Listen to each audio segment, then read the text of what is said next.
So once again, this is for our online audience that should be joining us over the stream. We will be starting in just a few minutes. We're just waiting on our second speaker. It's been difficult to access the Capitol Visitor Center today because of the State of the Union address later today. So having a little bit of difficulty, but we will be starting in just a few minutes.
All right, everyone, while we're waiting for our second panelist, we're actually going to go ahead and get started because we do have opening remarks.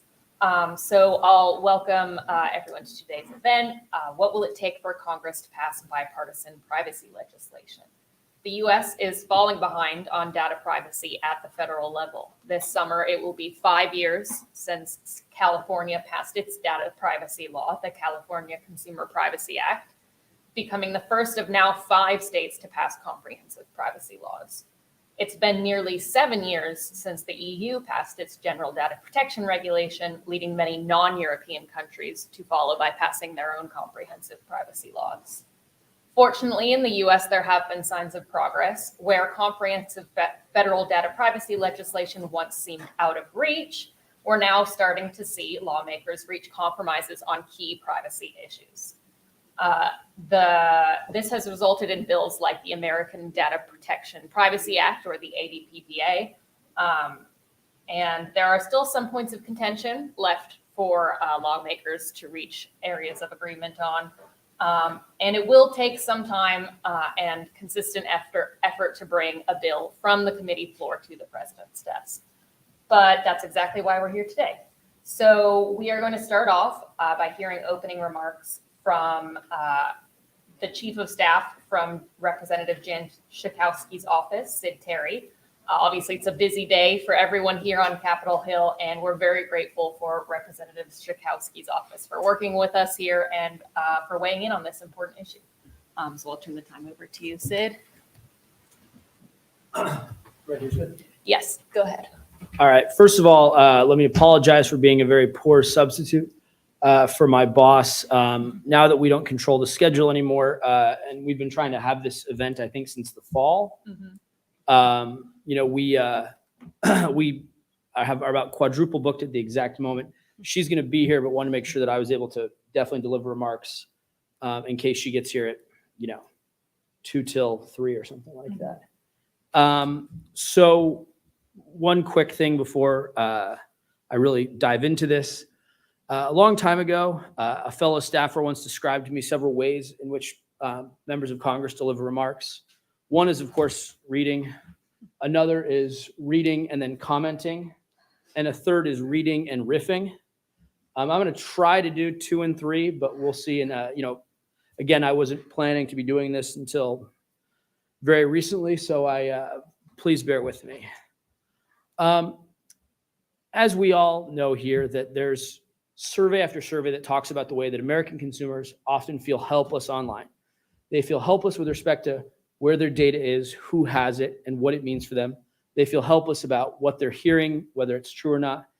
And it's incumbent on Congress to act. And, in many ways, I think we all owe a debt of gratitude to California for doing so in the first place. While, you referenced 5 years in your opening remarks, which I completely, no one's disputing that fact. Congress has actually been working at this sort of thing for, a lot longer than that. Years ago, there was a member who was very worried about data sharing after, I believe, a catalog had been sent to his house that he didn't believe ought to have been sent there. And so this is not anything new, but I would say that a lot of things that are in particular ADPPA may be newer, but that reflects, I think, the changing thinking in terms of both Americans as well as members of Congress. And which is all of which is to say that privacy is not an extreme position. Now, there's a lot of definitions of that. I mean, I think I get confronted with polls all the time saying 75, 85% of Americans support privacy. Who doesn't? It's a word that most people are pretty comfortable with. But it is with that wind at our back that we endeavored to really, I think, tackle the very, very hard issues that have kind of prevented Congress from really advancing a bill last Congress. And as everybody can probably observe, a lot of those challenges, there are still challenges in the way, as was noted in the opening. However, the American Data Privacy or American Data Protection and Privacy Act did pass out of committee with a 53-2 vote, which we consider to be historic. And to say exactly what my boss would say if she were here is that she's 100% committed to resuming this work and to working out everything that needs to be done to get this done. What she'd also tell you is that if the American Data Privacy Data Protection, I'll just go ADPPA, were law today, that would mean that people would that companies be restricted to would be ensured they have to collect the minimum data necessary. It would create consumer rights for access, correction, deletion, and transfer of data. It would place major restrictions on the data broker industry and how it operates. It would increase protection on children, or an increased protection for children under 17, including banning targeted ads and banning all sale of their data to data brokers. Additionally, it would stop discriminatory algorithms. It would create regulatory certainty, which I think is probably a popular refrain in this room. And I think if you looked at what the hearing that the subcommittee, the Innovation, Data, and Commerce held last week, it was pretty clear that everybody there is committed to delivering a privacy bill. And beyond that, I know that everybody does truly see the goal line. I'll use the Super Bowl analogy since we're so close to whatever. They see the goal line, nearing. But this is urgent, and we have to work across the aisle. And its urgency is only increasing as we see more and more of our lives are online. Less and less deals with traditional mail. Less and less will deal with brick and mortar. So I was going to just add a couple of personal observations, and I'll turn it over. I could answer questions, but I probably would want to leave it to the distinguished panel unless I need to kill time for. Oh yeah. So I first became really personally involved in the issue when I became legislative director for Congresswoman Schakowsky in June of 2018, and shortly thereafter, we pretty much take meetings, 2 or 3 times a week with various groups coming in with their privacy principles. And I don't mean to suggest that principles are theoretical, but there was that. And then in 2019, we were coming, we heard from people started dropping off model legislation, which was appreciated in so much as, it was really putting people on record. And then we released the bipartisan draft in December 2019, which was the same day as the first Trump impeachment vote, which I thought would be the most notable thing about releasing it then. But it turned out that we then had COVID just a couple months later. I think that comments were due on January 30th, thereabout of 2020, and obviously everything changed from there. We never gave up, but there was a lot of other stuff we had to focus on in the meantime. However, last Congress, we were really able to, I think, see the contours of an agreement. And that's kind of what I want to plead with everybody here is that, this legislation is always going to be worked on. It's always going to be fine-tuned until it's law. However, I would really say that the large contours of the legislation are, I think, stretching every necessary political constituency about where they can go, which is what has made this such a challenging endeavor up to this point. And so I would just kind of say that people who are going to personally attack, personally attack members, of course, but also attack the legislation by name and try to attack everything like that are really, they're advocating for the status quo. And I think everybody in this room probably agrees that the status quo is no longer viable. And I know that my boss would say the status quo has failed Americans time and again. And so what I'm hoping is that everybody here can work with us in a really productive way to fine-tune legislation going forward. I can't promise what it needs to be called or when it's coming or anything like that. But I mean, to work in a really constructive, positive way on it and to avoid any sort of demagoguery or rhetoric that I think will only serve to benefit the status quo, which again is not tenable. I think that's all I've got. And thank you guys so much for inviting my boss, allowing me to inadequately fill in for her. She'll be here to at least give a greeting to everybody. And I'll leave it to the panel and the organizers and get out of here.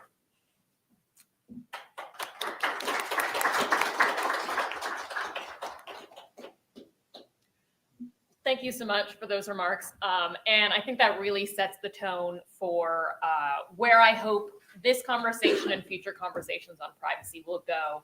I think the key really has been and will continue to be going forward compromise. And I think speaking for myself, that was why the ADPPA was such a promising example of some progress in this space. Is that you can see in the text of the law where those compromises have been met. And so I really appreciate those personal remarks and remarks on the state of the ADPPA or potentially differently named legislation in the future. So joining me today, I have my two panelists, and I'll give brief introductions before we go into our discussion. On my right here, I've got Divya Sridhar, who is Senior Director of Data Protection at the Software and Information Industry Association, SIIA, a trade association representing the specialized information industry.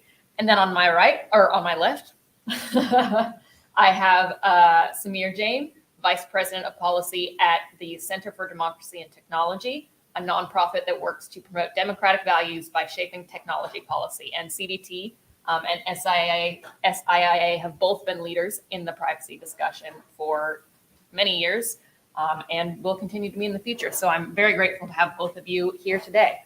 I will just start off by giving you both an opportunity to introduce yourselves and your organizations and your work on data privacy. And I'll start with you, Divya. Yeah, hi everyone. Thank you so much, Ashley, for being here, and great to hear Sid's remarks from Representative Schakowsky today. I'm Divya Sridhar, Senior Director for Data Policy at SIIA. Just a brief background, I know we want to get to the panel. I've been in the data privacy space throughout I've actually experienced data privacy in different sectors and built up my experience through government affairs and public policy. But as privacy really shifted the dynamic in the public policy space, we saw so much more movement there. And so I've been focusing more and more of my attention over time on privacy. And now my entire portfolio has become international, federal, and state privacy policy work at SIIA. We're a trade association. We represent more than 600 member companies, everything from the largest tech platforms all the way down to some of the more niche privacy enhancing technologies and startups. And I'll share more about that during the panel, but that's just a brief intro. And Samir? Great, thank you, and thank you for having me. Again, my name is Samir Jain. I've been in the technology law space for about 25 years now, really seen it from many different perspectives. I've worked at law firms as a partner representing companies in dealing with privacy. I was in the Obama administration, both at the Department of Justice and at the National Security Council at the White House, now in the public interest space. And so I've seen sort of the tech policy issues, including in particular privacy, from a variety of perspectives. And CDT, as you may know, has long championed greater privacy protections. And this, I like to call federal privacy legislation one of our great white whales that we've been trying to push forward for many years now. Got quite closer last year and hoping that maybe we can get it over the finish line this year. But I look forward to the discussion. Great. And then for my next very broad question that I'll ask both of you, I think we're all in this room taking for granted the fact that passing a federal privacy law is important. But for those people tuning in, I want to just set it in stone here or have it said explicitly. Why is federal privacy legislation so important? And I'll let you continue on that topic. Sure. I mean, I think bottom line, and I think the speaker said it earlier, the status quo is unacceptable, right? We know that time after time we see abuses in terms of data being collected that people didn't expect, being used for purposes that they didn't expect or to give permission for, data being shared with data brokers and others and being used in ways that harm the individuals whose data that belongs to. And we've long, in the United States at the federal level, lived in a world in which we're expecting, to the extent there are privacy protections, it's very much up to the consumer themselves to try to protect themselves by wading through privacy policies, making sometimes obscure choices. And we know that doesn't work, right? I mean, none of us read those privacy policies, let's be fair. And we need to move to a system in which the burden and the obligation shifts from the individual to the companies and other institutions that are collecting, using, taking advantage of, and making money from this data. And so, I think at the bottom line, the status quo isn't working. It's harming individuals of all stripes, and we really need to change for that reason as well. There are also, I think, geopolitical and leadership and other kinds of reasons why, as a country, we ought to be having privacy legislation as well. But I'll leave it at that for now. Actually, that's a great segue. So my remarks were going to be about the geopolitical space and just how the U.S. sees itself right now. When we think about it, big picture, 130 countries already have national data privacy laws on the books. Unfortunately, the U.S. is not one of them.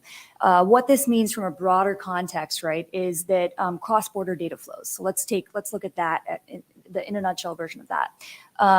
In 2022, the OECD did a report, and they said that $2 trillion worth of data underpins the digital ecosystem and the digital marketplace across the globe. In 2025, that number is going to go up to an estimated $15 trillion is going to depend on digital data flows. If the US doesn't step up and isn't seen as a leader, and if we aren't among the others in both the developing and the developed world that have a data privacy law, how do we make the case for being seen as globally competitive, right? So I think if we look at it from that perspective, there's an obvious answer. From an economic standpoint, the ITIF has done a great report on looking at looking at exactly how much this is going to cost and what kind of a burden it's going to be on the large companies, but also disproportionately the small and medium-sized companies. Those are the ones that are actually hurt the most per their report. And so I think there's so many different contexts and so many different lenses that we can look at this issue from, but those are the two very glaring ones given the economic consequences. Just to add to that from a geopolitical perspective, I mean, there's so much discussion about the U.S. versus China. This is another dimension on which the lack of a privacy law in the United States hurts us vis-a-vis China, because right now in the world, there's really two competing visions of what the internet, what the online space looks like. There's sort of the United States and Western democracy, democratic vision of the internet. There's the more authoritarian version that China is espousing, whether you're talking about in Africa, in other unaligned countries. And not having a privacy law puts us on our back foot in those discussions, in that competition with China, in promoting what does a democratic vision of the internet look like. And so I think that's another reason why it's really imperative that we have a federal privacy law. So something that both Sid and you, Samir, mentioned is that the ADPPA is a sign of progress towards a federal privacy law. And so I want to ask both of you, and I'll start with you since you brought it up. what have been the barriers up to this point in passing a federal privacy law, and how optimistic are you about the potential for something like the ADPPA to pass? So I think the obstacles have been multifold. I mean, one is some disagreement on substance. I mean, we all know preemption and private right of action have long been stood as obstacles to federal privacy legislation. I think we can talk more about those issues later. I think ADPPA is very much a compromise on both of those issues. I think some of it's politics, obviously. Some of it is that there are players in industry, data brokers and others who benefit very much from the status quo and who are going to be harmed if we move to a system in which privacy is better protected. And so for them, they understandably are looking to have opposed privacy laws in the past. How optimistic am I? I mean, I'm relatively optimistic that there's a chance here because this has ADPPA in particular from the beginning has been a bipartisan endeavor in which both Republicans and Democrats, particularly in the House, have been highly committed. So, even though there's obviously a changeover in the political control in the House, I think Representative or now Chair McMorris Rodgers has been very committed to this bill, and I think that's a really promising sign. I think, that there really isn't a reason this needs to be or should be and hasn't been a partisan issue. There's particular sub-issues on which there's some disagreements between Republicans and Democrats, but by and large, there's wide agreement on the need for a privacy law for all of the reasons that we talked about. And so, things are going to, in a divided Congress, things are always more difficult to pass. I mean, it's just life, but I think this is one of those issues where there could be enough bipartisan support that it's one of the kinds of bills that actually could make it through. Yeah, completely have to echo the sentiment around political will being one of the biggest barriers. I think last year, you've probably heard this line before, we made it farther than ever before on the Three Corners bill. And thanks to folks like, of course, the new historic chair, Kathy McMorris Rodgers, who's the first female to represent and to lead energy and commerce. And of course, Representative Schakowsky and others who have really put in the time and have been dedicated on this bipartisan bicameral effort on privacy legislation. I'd also say that we actually have the right expertise as well in-house now when it comes to Senator Cruz, for example. He's working with Senator Thune on a broadband bill that's going to actually help update broadband maps and data. And so a lot of these issues really are interwoven, even though they're seen as very siloed topics. We have folks, and Senator Cruz also has experience working at the FTC, something that many folks don't know. So I think we have the right folks in leadership positions. We have we have a lot of political will that maybe we can move forward farther than we did last time around. And we've also seen a call from the White House. I mean, today's a great example of that with the State of the Union and all that we're expecting in President Biden's remarks tonight.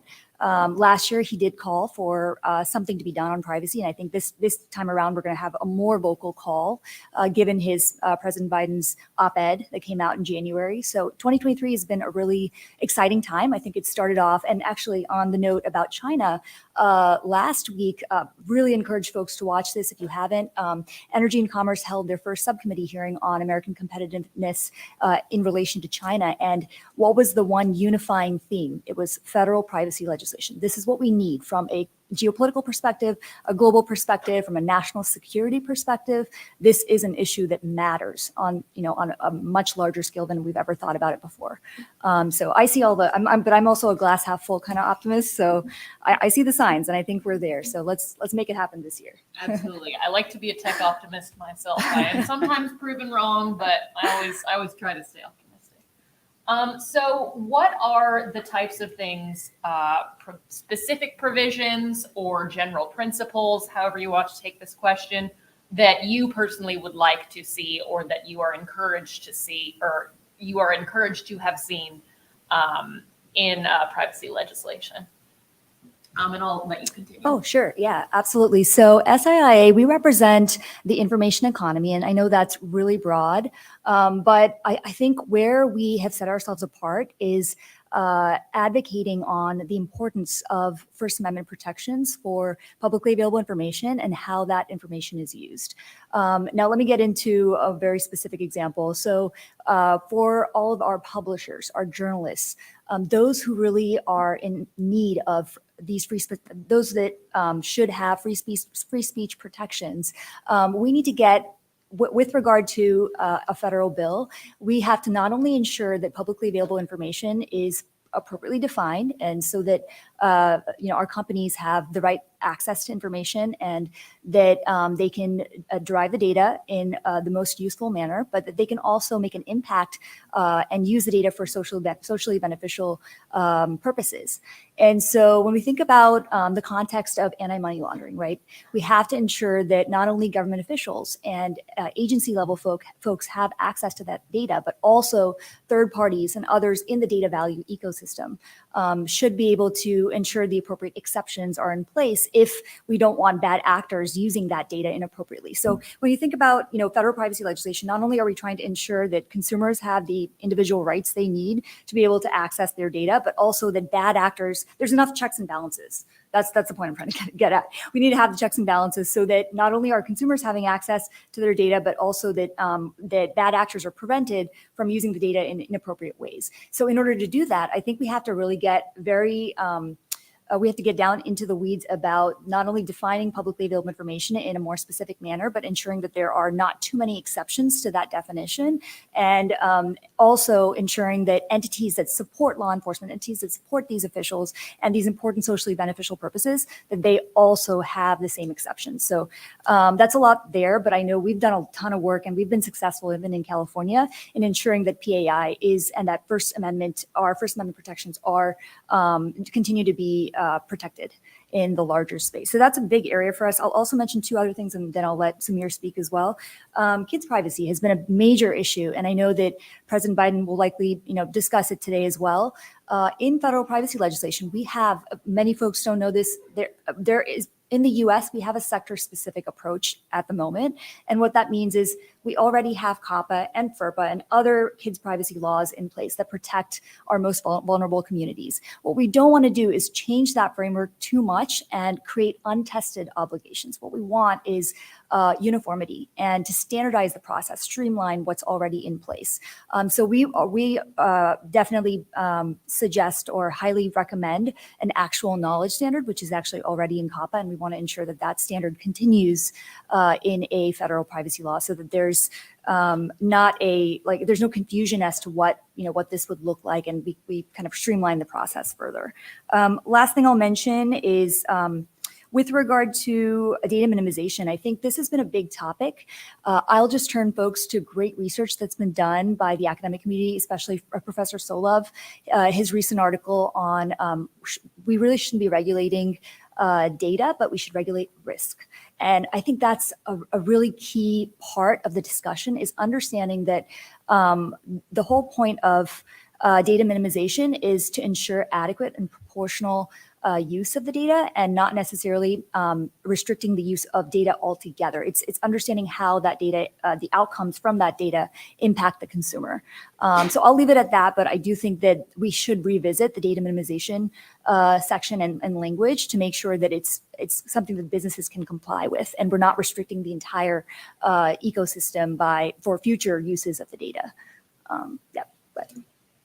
So I'll make 3 points. One, as I said earlier, I think fundamentally at a thematic level, it's important that any legislation, privacy legislation, moves the burden away from the individual to the companies and that are collecting and profiting from the information. So I think that's an important step that ADPPA is making. Two, I would point to the civil rights provisions and the provisions that bar discriminatory uses of data. We've seen increased evidence of the fact that data is being used in ways that discriminate against various protected classes. And so having that enshrined into law, I think, is quite critical.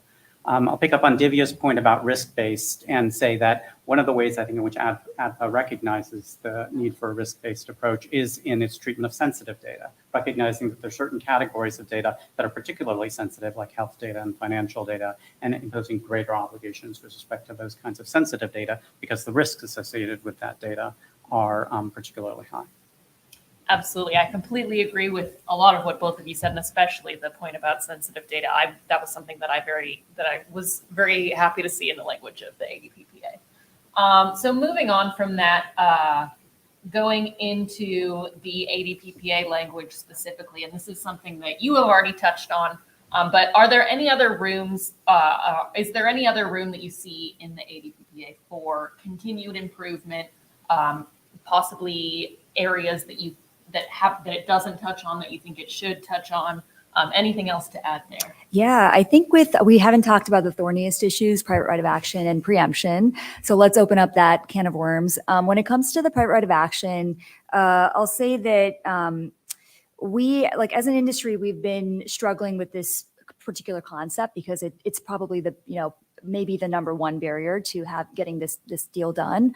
And I would say that, making sure, again, it all comes down to definitions. If we can put a very clear limiting definition on what we mean by substantial consumer harm, what it means to actually cause harm to the consumer from a violation of their privacy rights, then we can move forward. And so we've provided House and Senate and folks, staffers with the appropriate language to really help with redlining the text and getting a clear definition in place where injury in fact would be noted, so that when we go to the courts, when these issues come up and they go to the courts, it won't become, just a waterfall of lawsuits. It'll really be there'll be clear evidence in those cases. So that's all I'm going to say about the PRA. I know there's a lot of different viewpoints on it. The other point is on preemption. So with regard to preemption, I'll say that we recommend looking at Section 301 of the Copyright Act. We think that one uniform federal standard is, of course, that's going to be the backbone of what we need for moving this federal privacy legislation forward. We can't continue the patchwork. And that's another reason why we should get it done this year, because if another half dozen states pass more consumer privacy laws, we're up against another, we have 10 states to include in this mix and figure out how to, chisel it so that it works for all of them. And that's not tenable in the long run. So I guess I'll focus on those two for now. Any other thoughts? Sure. I think I'll begin where our speaker from Representative Schakowsky's office began, which is that I think it would be a mistake to reopen ADPA in any significant way, because I think it already contains a lot of compromises. And once you reopen it in any significant way, you run the risk of undoing those compromises and setting us back. I think preemption and private right of action are both clearly significant compromises. Certainly if CDT were writing the bill, we wouldn't write it this way. The private right of action is quite limited in the bill as it stands now, both in terms of its coverage, in terms of the hoops it requires people to jump through, the lack of any statutory damages. There are lots of different ways in which the private right of action, ADPA, has been significantly limited. I think on the preemption side, I think we all recognize that some form of preemption is necessary to get this bill through. I think the trade-off there is making sure that the substantive protections on the federal law are strong, because it makes no sense to preempt state laws and then pass weak federal privacy legislation. And I think, again, there's a compromise in the current preemption language. I think we should be thinking about whether or not the exceptions that are there are sufficient to future-proof the law. When you think about it, in last summer when this bill was being debated, GPT and generative AI weren't something that anyone was talking about. It wasn't a technology on anyone's radar. Now it's the hottest thing. It's the most common, it's the fastest growing consumer application. And so we need to make sure that the privacy laws that we pass are either themselves future-proof or give states some room to deal with these kind of emerging technologies and some of the privacy issues they may raise, or who knows what the augmented reality and virtual reality space is going to look like 2 or 3 years from now. And so having some flexibility there is important in order to deal with upcoming technologies. But again, I'll return to my opening point, which is that this bill is very much a compromise. Certainly from CDT's perspective, there are things that if we were writing this, we would change. But we recognize compromise is necessary, and we think the most important thing is to actually push this through and get it done. Well, I do think it represents a strong framework, but if we don't make some important revisions, we're going to see unintended consequences. I think there's overbreadth in some of the definitions, from biometrics to even the way that the algorithmic bias section is written, to a lot of problems with the data minimization section as well. And from a strictly business compliance perspective, it would be challenging, if not problematic. There, bad actors will be able to get into the data and have the opportunity to opt out, right? And so there are a lot of, from the point of view of being able to implement the law and actually bring it up to speed with how compliance has to work, I think there are some challenges with it. So don't disagree that it's a great framework, but I do think from an industry standpoint, even for consumers, I think it's going to be a challenge in the short term. So just wanted to put that out there. So building on that, if Congress reintroduced and passed ADPPA in its current form with no revisions, what do you think the outcomes would be, both positive or negative? And I'll let you continue on your point there, and then we can turn to Samir. Yeah, I think going back to my original point about where SII has done a lot of the taken up the hard bites with regard to publicly available information, I think we need to be careful about restricting free speech. And in this bill, it may not have been the intention, but there are very specific areas where when data is combined with a personal data, and when data is used to drive analytics and inferences, all of that data gets swept in as if it's treated as personal data. And so I think there are going to be challenges with regard to First Amendment protections. We might see lawsuits coming out of that. Also with how broad the private right of action is. Again, I don't know that we have the capacity to enforce everything that this bill would potentially require. So we'd see a lot of lawsuits. And I also think that there would be a chilling effect on innovation. And let's talk about GDPR for a second, right? So GDPR has been the guiding principle for a long time. It's been sort of the framework we've looked to. About a year after the GDPR was passed, NBER did a great study, and they said that there was an exit of 1/3 of all the apps on the Google Play marketplace. And so you can just see that one statistic itself would give you an example of what sort of mistakes we would replicate by taking a very GDPR-like bill and adopting that, altogether, right? So we don't want to have a chilling effect on innovation. We want to ensure that any bill that comes out is done right.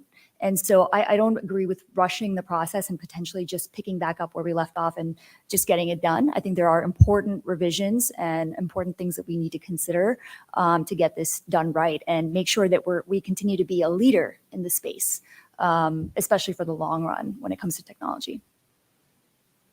Yes, I'll say a couple of things. One, I mean, this bill is quite different from GDPR in a lot of ways. And so I think taking one statistic about alleged and contested statistic about GDPR and suggesting that's the outcome of ADPA, I think is a mistake. I think, two, I would say that, I think by and large, it would have a positive effect because I think, as I said before, that what we have now in status quo is clearly broken. And this would alter that status quo in important ways by, at the very least, establishing some basic principles that companies shouldn't collect more data than they need. They need to minimize data in order to provide the services or products that the consumer is looking for, that they shouldn't use it for purposes that are unanticipated or that a consumer wouldn't expect, that they shouldn't use data to discriminate against protected classes and other individuals. These are all really important principles that ADPPA would enshrine and would really change the way in which the data economy operates. It would also lessen in substantial degree the which data brokers operate in our environment today, in which they're able to gather data from multiple sources, create hugely detailed profiles about individuals, sell that data, turn it over to law enforcement without a warrant or other appropriate process, and in many ways harm individuals. And I think we need to pass a law that starts pushing back on all of these different kinds of harms. And I think ADPPA would do that. Oh, sorry.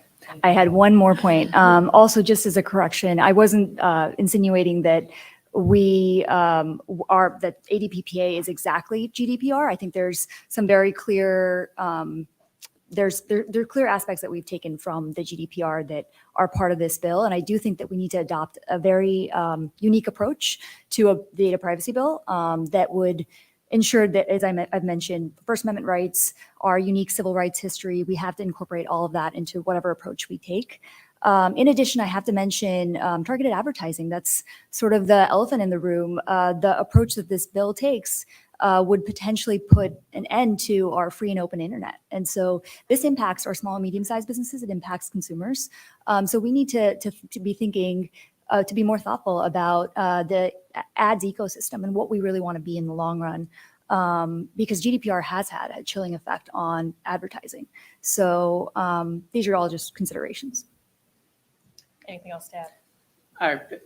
I would just say this doesn't end targeted advertising. It provides for an opt-out for targeted advertising, gives people greater control over the extent to which their data is used in order to target them for advertising. I mean, we know that targeted advertising is rife with abuse in the current ecosystem. And so putting more controls on that targeted advertising, giving users more control over the extent to which their data is used for targeted advertising, I think is a positive thing, and it doesn't eliminate targeted advertising.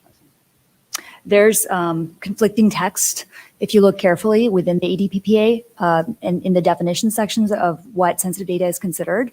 And then there's also a call out for targeted advertising. So in order to be able to reconcile the two, you'd have to be really thoughtful about the approach you take. And I think as written, there would be maybe not a ban on targeted advertising, but there would be restrictions on advertising. So there is definitely going to be a chilling effect on that ecosystem. So moving back into a more general perspective, now that we've gotten down into the weeds, I wanted to ask you guys, what are your expectations for the ADPPA, for other similar looking or different looking privacy legislation in 2023? Can we expect, obviously I don't expect you to predict the future, but do you think we can expect a privacy law in 2023, or do you think we're going to have to wait a little bit longer? I'll let you start here. I can't predict the future. I'm hopeful that we will get a law through. I think all indications are that Chair Rogers is committed. I think Representative Pallone and Representative Schakowsky and others are quite committed to this. So I think I fully expect activity in the House and for ADPPA or some version of ADPPA to be introduced and to have a hearing in the House. I think, as I said, there's every reason this has bipartisan support, maybe one of the few issues on which there's significant bipartisan support. And so I think it's a bill that really has a significant chance of moving through, and we will certainly be pushing it forward as much as we can. Yeah, I'd say I definitely think the House has acted, and I'd love to see more Senate action. We really need to have folks step up in the Senate, and especially on commerce, and give us a draft of what they're thinking. We saw a leaked draft last year, but it never really came. It was never introduced formally. So this year would be the year where we have to see side by side comparisons in order to know how far apart we are on the big issues.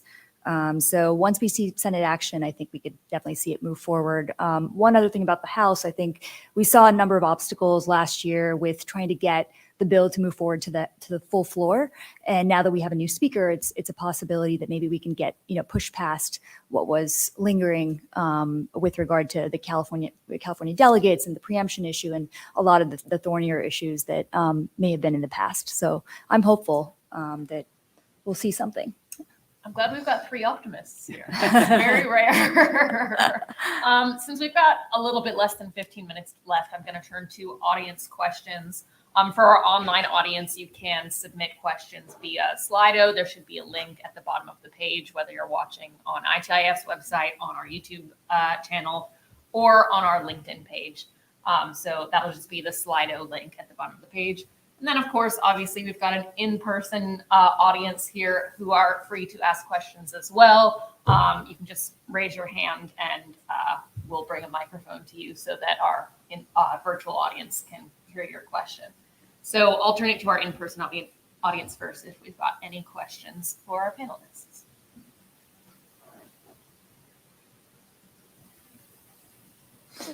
All right. Well, we've got a couple of online questions already. And this one is for Divya, but I obviously would like to hear both of your opinions on it if you would like to weigh in. But I'll start with you. What is your perspective on augmenting the sectoral laws? You mentioned our current approach in the United States to privacy is sectoral laws.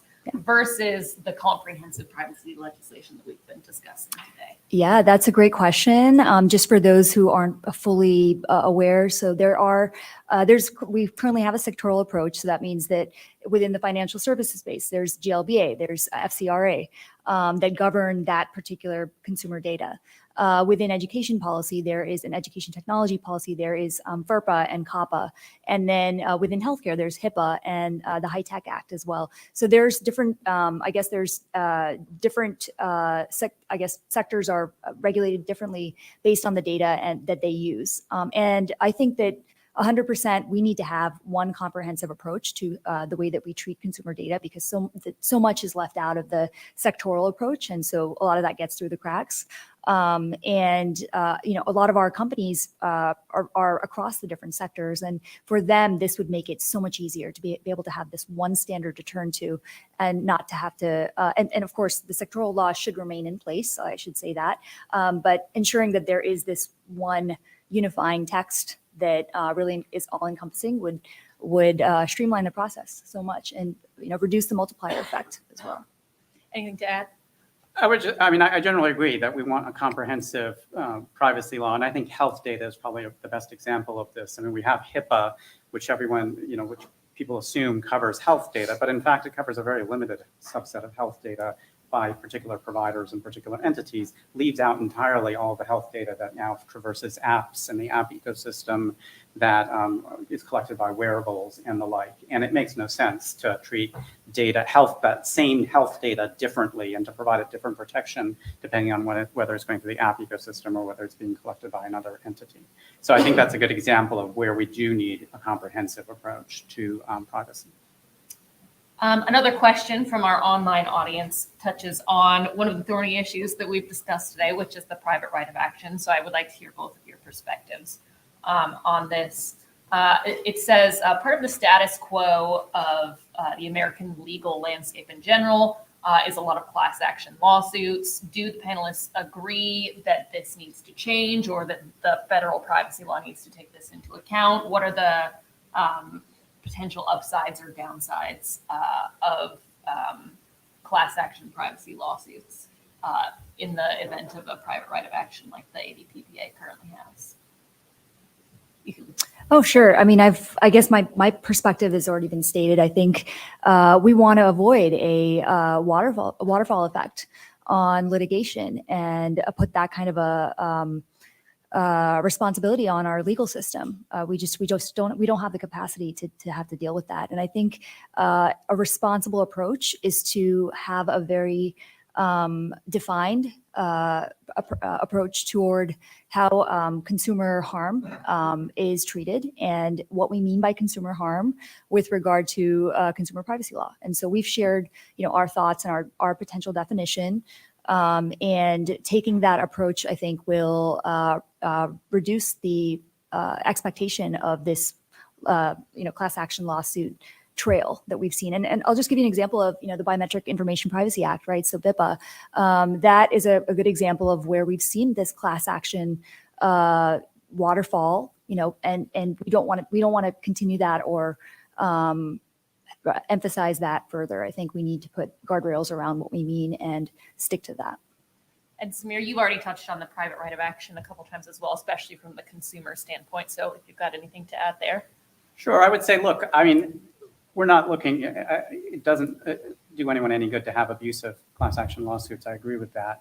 But at the same time, I think class action lawsuits appropriately limited, which is, I think, ADPPA limits the private right of action, I said, in substantial ways, I think is an important piece of the total enforcement picture. Obviously we have the FTC and the state AGs, but we know that their capacity is limited, that they're only going to be a certain number of cases and investigations that they're going to be able to have the capacity to undertake. And so I think having a private right of action as an additional element of the enforcement cabin as it is under ADPA is an important piece of the puzzle. And I think the class action mechanism, you can have a broad debate about class actions in general, but I think that is the mechanism that American legal system provides for providing compensation when lots and lots of consumers are injured, which is the typical case in the case of privacy violations. And so I think just as we have private right of actions and class actions to allow for recompense in all sorts of other legal violations, there's no reason to exempt privacy from that and to say that privacy is somehow special and class action shouldn't apply when it applies to all a panoply of all the other kinds of harms that consumers can suffer. And then this next question from our online audience was specifically addressed to you, Samir, because you mentioned the civil rights provisions in the ADPPA. And so this question is, do you think the ADPPA, its current text, adequately addresses the potential problems of discrimination or provides enough of a protection for civil rights? I think that actually the civil rights language in the statute in the bill is quite good. I think it addresses both intentional discrimination and disparate impact. It lays out the different classes of people who can be discriminated against, and puts forth a pretty general set of principles consistent with our existing civil rights laws. And so I do think that the civil rights provisions in ADPA are good. Right, and we've just got a couple of minutes left, and I wanted to give both of you a chance to give us the TLDR, your main hit points from all of the perspectives that you've brought us today. So I'll let you go first. Vivian. Yeah, sure. I actually brought a quote because I thought it was so good and I didn't get to cover it today, so I'm just looking for it. It was Assistant Secretary of Commerce Alan Davidson at the recent Georgetown event on civil rights, privacy, and equity, and he says, I quote, "Privacy rights should not change when you cross state lines. Where you live shouldn't dictate your privacy protections," and I couldn't agree more. I think we're at a point in time in the U.S. when our privacy rights shouldn't be dictated by our zip code or by our geographic location. All consumers deserve the same set of rules, and companies across the board do too. So that's sort of the statement that we like to leave folks with, and I think that there's a lot of work that we can do, and we'd love to continue to do on this issue this year. And then go ahead.